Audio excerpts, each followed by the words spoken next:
रायगढ़ जिला क्षेत्र के शहर ले लगे ग्राम कोड़तरई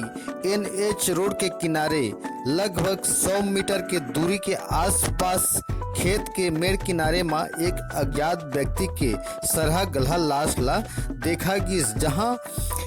11 तारीख के खेत मालिक के द्वारा धान बोआई में पहुंचे और खेत जोताई के दौरान मेड़ के किनारे में अज्ञात व्यक्ति के बदबूदार लाश ला देखा गिस। जेला लेकर के तत्काल जूट मिल पुलिस चौकी ला सूचनार्थ करे गिस, लेकिन लाश पुसौर चौकी के अंतर्गत क्षेत्र में घटना घटे के खातिर में जांच पुसौर चौकी के हवाले में किया गिस, जहां अज्ञात व्यक्ति के सरहा गलहा लाश में निष्कात और पहचान में तकलीफ होए के खातिर में लाश ला पुलिस के सुपुर्द करके पोस्टमार्टम करे खातिर रायगढ़ जिला